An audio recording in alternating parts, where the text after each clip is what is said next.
All right. Good afternoon, everyone.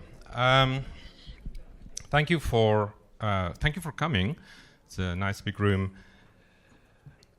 So we're going to talk a little bit about externalizing authorization and the fact that this is not just a technology problem.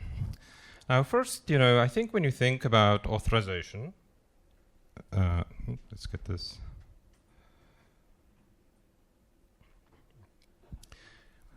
Authorization, if you're working in this space, it's a bit like going to the movies, right? There's a story, it sounds really interesting, somebody makes the movie, and then you go and you watch it, and maybe you're a little bit disappointed. Maybe the acting isn't as good as you'd hoped it to be, the special effects was not quite convincing. Or sometimes the story is just really badly told, compounded by bad acting and terrible special effects. But the story, or the idea of the story, wasn't terrible. And somebody, over time, looks at it and says, well, maybe, just maybe, if I put a different cost on this, or if I beef up the special effects, or if I just tell the story really well with some good actors, maybe this could be a really, really good story for us. And so I think when we think about authorization and externalizing authorization, this is a concept that we've been talking about for about 25 years, but maybe we now have an opportunity to go do something and do maybe a bit of a remake. And we're going to talk a little bit more about that. Also, there's been some inspiration for us. We have successfully, as an industry, managed to externalize authentication. And there's some lessons for us there. And we'll talk a little bit more about some of the analogies, or some of the places where maybe the analogies don't hold yet, maybe just because we haven't done the work yet. So why am I optimistic that authorization is going to be a little bit different this time? Well, first of all, just like in Star Wars, and the threat actors now are quite powerful. We're talking about threat actors with nation-state-like capabilities, and that means the threat models are different, and it's driving us to these sort of zero-trust type approaches, least privilege, and that, in the end, is an identity problem, and it's an authorization problem. And it is going to be one of the things that gives us an opportunity to rethink externalizing authorization in that context. Regulation and compliance will follow. I'm going to leave it to your imagination about who the regulator would be in the Star Wars trilogy. I'd like to have your theories afterwards. The other thing is business agility. How many things are we not doing in our businesses because changing the authorization system is complex and takes a long time? What value are we not delivering to customers? What are those scenarios, right? What is the single sign-on version of authorization and externalizing authorization? Things for us to think about. And yes, of course, like everything else, AI. Why AI? We are suddenly going to find ourselves with even more workloads, even more processes, even more machines out there. And we're also going to have to find ways to make sure that they are secured, and the data that they access and the data that is used to train them on is secure. So that problem of authorization is going to continue. It's already vast. Now it's going to grow even faster and at an exponential rate. And so if we don't get this right, if we think it's hard now, give it a decade. Now, with that, maybe a little bit of introduction. First of all, my name is Peter Kasselman. I'm an identity enthusiast. I have the privilege of working at Microsoft, where I get to work on some of the most interesting and challenging authorization problems in the world. And Sarah, I'm going to introduce, I'm not going to introduce you, I'll let you introduce yourself. So I'm Sarah Cicchetti. I work at Amazon Web Services on a project called Cedar, which is an open source project. It's a domain-specific language for authorization. It's about 1 year old, and we also have a Rust and Go implementation of an authorization engine. And one of the things that we are learning, and that I guess we already knew to begin with, is that success of externalizing authorization is dependent on a lot more than the technology. So there are more things that we're going to have to do than build the technology itself. So you can already tell that this is going to be a movie-themed talk. One of my favorite movies is Field of Dreams. It's an American baseball movie, and the protagonist talks about building a baseball stadium and says, if you build it, they will come. And we did not use that. Because the theme of this whole talk is that just because we built it doesn't mean that they will come. However, it is very important for all the reasons that Peter mentioned that we do externalize authorization. And so this talk is about the pillars that you will need, that we will all need to build as a community in order to make that effort successful. So the first one is value for all stakeholders. Much of the way that we succeeded in gaining adoption of single sign-on was by communicating clearly to people that it's good for everyone. That it is better for users to have one login experience. It is better for developers to externalize that and stop reinventing the wheel. And it's better for security and executives to have more control over that process and that security boundary. It is exactly the same for externalizing authorization. It's better for end users. It's better for developers who merely have to write an is authorized call rather than doing 50 if-then statements about different roles in the organization. And it's better for the people at the top of the organization who want more control over the security boundaries, who want more ability to audit and see what's actually going on in the system. We need robust business processes. We can't go team by team and say, do whatever you want with authorization. We need to show people what the best practices are, what the new architectures are, and a lot of this has to do with business culture itself, that we want developers to object when they are asked to put RBAC into their application code. We want them to say, no, there are libraries for that. I'm not going to do that anymore. And that's all part of your business processes and your business culture. And lastly, we need flexible technology. This means that regardless of whether you're using Cedar or Rego or Alpha, the development tools that we have built and the standards that we have built will enable your developers to connect, to have hooks that they can use, to have APIs that they can use, regardless of the stack they're building on, the cloud they're building on, whether they're building on legacy, in order to get this promise of end-to-end externalized authorization, we need more flexible technology. So Peter's going to dive more deeply into each of those pillars. Thank you, Sarah. All right. So another movie, Ellen Brockovich, very interesting movie actually about stakeholder management.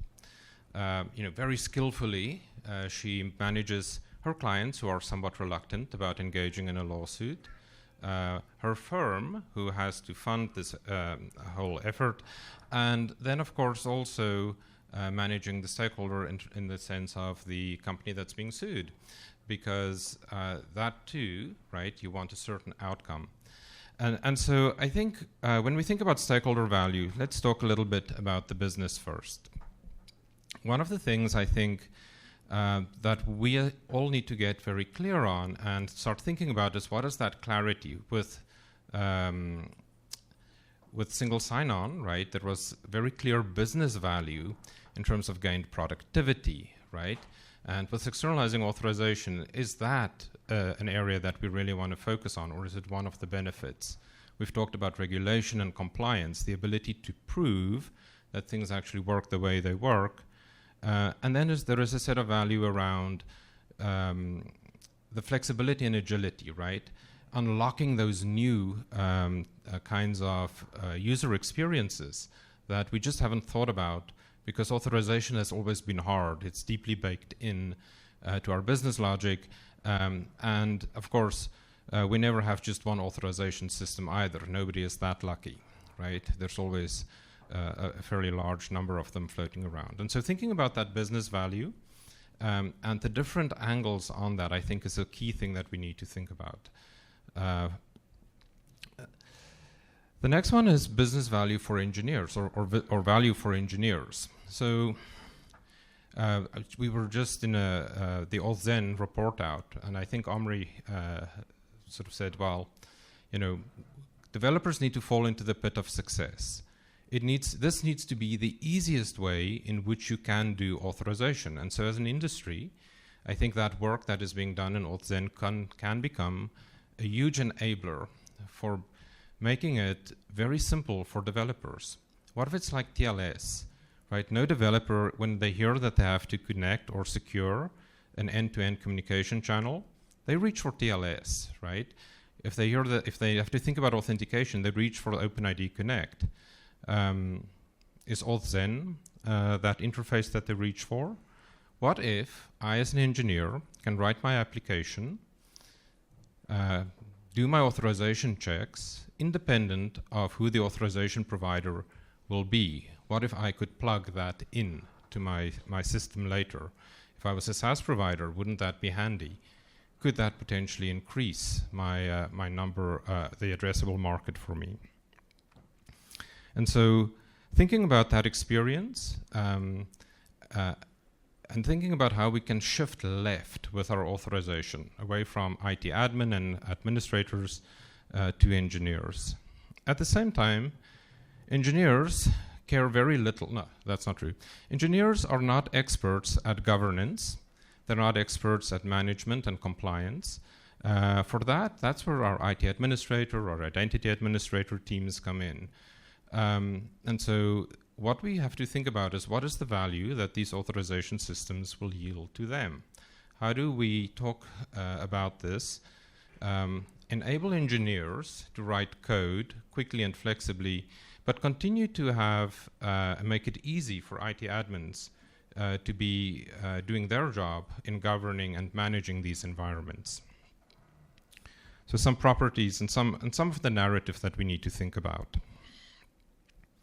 Finally, what is the value proposition for customers? For example,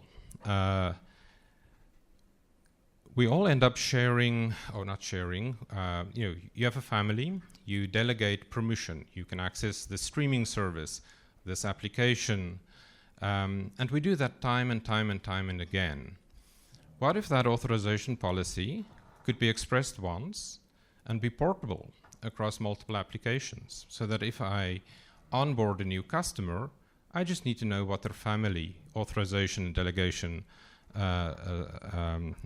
policies look like. Of course, you would never tell a customer that they now have an authorization policy to manage, but what if our systems were flexible enough so that we could do things like that?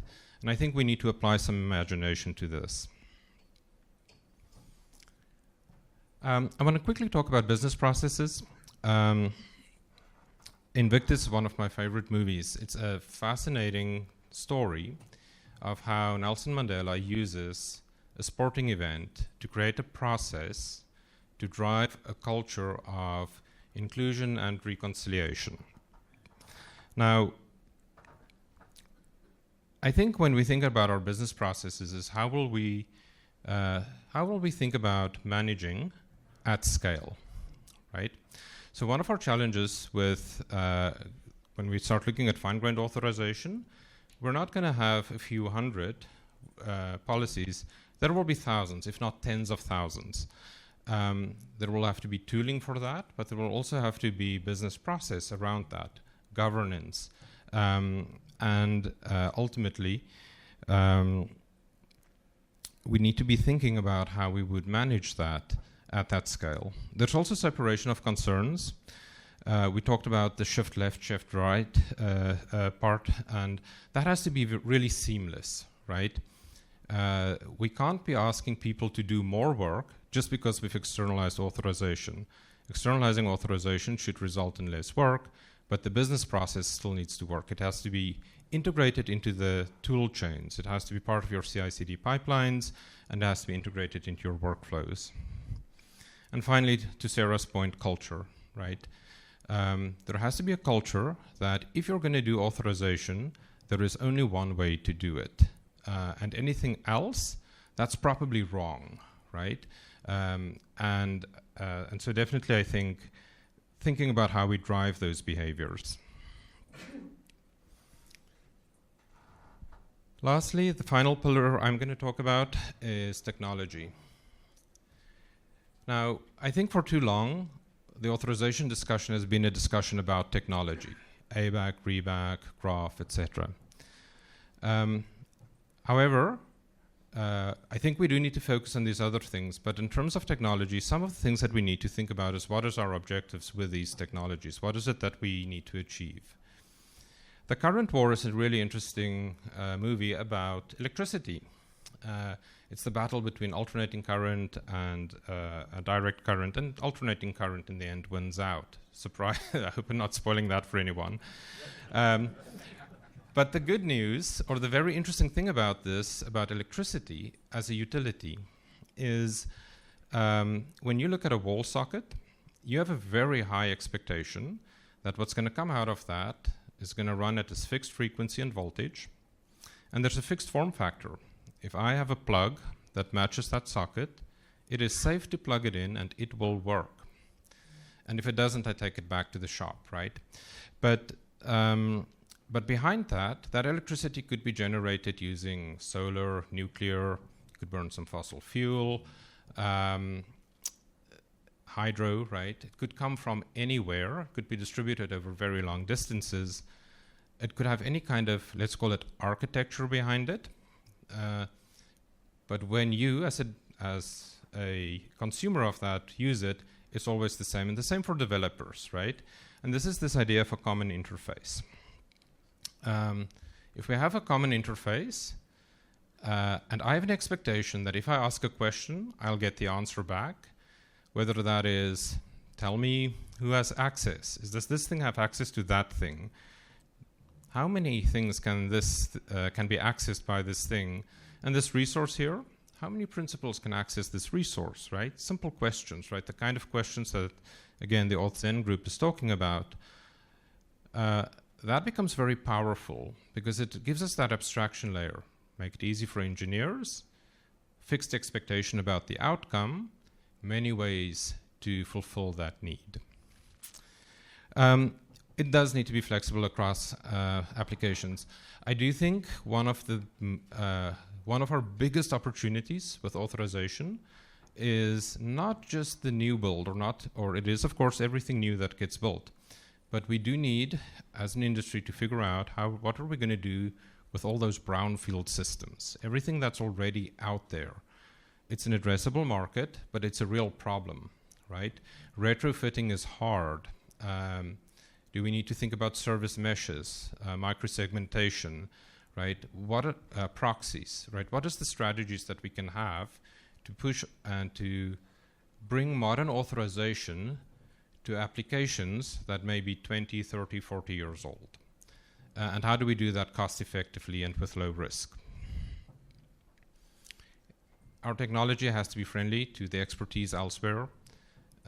Folks, the people who are experts at something that is not authorization. And that's true for the developers, it's true for the businesses, and it's true for the administrators of these systems. And it's especially true for our customers, right? Customers should never have to learn about authorization. And then, of course, it has to be deployable at scale. And we need to think about how do we get some of these things baked into the core compute infrastructures of the world. Because that is where everybody is building their new things, and we do have to think about that. How can we make it so that deployment is it's not even something that you need to think about, because you know it will be there in the compute fabric. And then finally, low latency and resilient, right?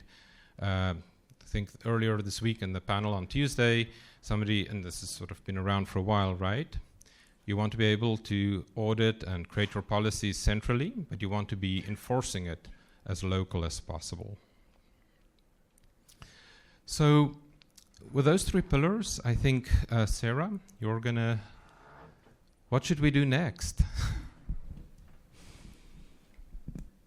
So what we need next is all of you to take action. You are the directors of the next movie that comes out. What I want you to do is when you write your trip report about coming to Identiverse, I will write it for you. Take a picture of this slide and go to your business leaders and say, we have work to do. We have user stories that are not acceptable in our organization. Our developers are being asked to have expertise that they don't have about role-based access control, about permissions, and we need to move that to the people who do have access so that they don't have to deal with it anymore, so that they don't have to refactor their code every time we add a role or a permission. That should be a different team. It should be a different set of policies. We need user stories about users to say our systems are getting slower every time we add more complexity to what is already a hairy, organically growing permission system. We need it to be externalized. We need it to be fast. We need that kind of experience for our users, and if we don't do it now, it's just going to get worse, right? And then we need a user story about leadership that says, when we find a critical system, we need to be able to write policies about it and have them enforced immediately. So I, as a CISO, want to be able to say, starting today, people who are outside the finance department do not have access to the credit card database. And I want to be able to write that policy, and I want that policy applied all across my organization. We can't do that unless we have these externalized authorization tools. So it is not a technology problem. We have solved a lot of the technology. We're going to solve more, but a lot of this is a business problem. And so we need to go back to our leaders and let them know, hey, you can help us. You can make this technology better merely by changing our business processes, making more flexible technology that's standards compliant, and communicating that stakeholder value. So with that, we will say thank you for being the directors of the next movie. And I think we have time for like one question.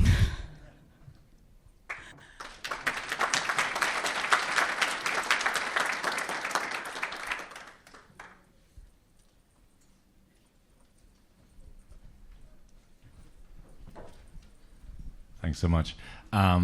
I just wanted to inquire about the legacy stuff, because what I feel is that there needs to be another decision. Do we really need to bring all the legacy, old school stuff to that new table? Do we need to transfer that? How do we make sure where we draw the line?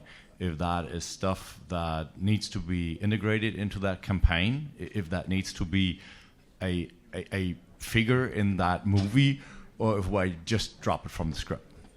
So it's interesting. Like, there are parallels between the old legacy stuff and the super new like AI stuff, right? These are things that we don't quite know how to put permissions on, right? You can't take a foundational model and say, thou shalt say this, thou shalt not say that. That's not the way that AI works. And likewise with legacy systems, they don't have the hooks to do fine-grained authorization that we would need. There are other ways to solve that. We can have agents at the network layer. Like, we're working on some of that tech. But a lot of the ways that we solve that through authorization is by building a sandbox around them and saying, look, these are your policy guardrails. The same policy guardrails that apply to you apply to everybody else in the company. And so you can only act within this particular sandbox, within this fence. And that's true for AI, and that's true for legacy systems, so that we know that their blast radius is contained. Yeah, I agree. I think we cannot just leave the legacy systems to their own devices. You still depend on them. They run critical processes. They may be part of your bank, might be part of your mainframe, right? That is not going away. And it needs to be secured, right? Because a lot of those systems were built and deployed in a time when the threat model looked very different. And so, yeah, I think there might have to be some work on how we do the sandboxing. But when we do it, let's make sure we use the same interfaces and the same control systems to do that. Anything else?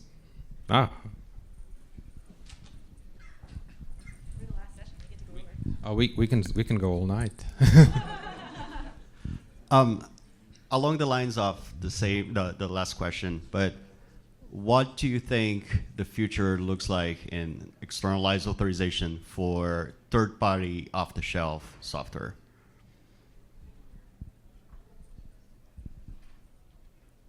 I think in the space of 5 to 10 years, I might be a little bit optimistic. We're going to settle on some standards. And so you're going to be, just like when you buy a third-party SaaS app today, you provision in all of your users with SCIM, right? And so that SaaS app immediately has access to, here's my directory, here's everyone who will ever access this application, and I can provision and deprovision them using standards. I don't need to rewrite that entire protocol with you, right? We're going to have the same thing for authorization, where I will be able to provision my policy set to you, you'll be able to see it, and then I can provision and deprovision just-in-time policies so that there's no standing privilege in your application. And we'll have to find a way to translate exactly like the schemas and the actions and things like that, but I think we can at least get close, and we can get to a place where a lot of the manual work is taken away. Yes, what Sarah said. Yeah, I think if you're writing that software today, start looking at these standards, start thinking about how you might migrate to them. Even if you remember these interfaces, if you have your own authorization system that you have built around this, remember there's a set of interfaces that you could potentially wrap around that too. So I think that it looks pretty much the same. And to Sarah's point, over time, right, we all benefit from having these things nicely and cleanly decoupled, right? It grows the addressable markets for all of us. I think we should let them go to the party. Party time. Okay, thanks everybody. Appreciate it. Take care.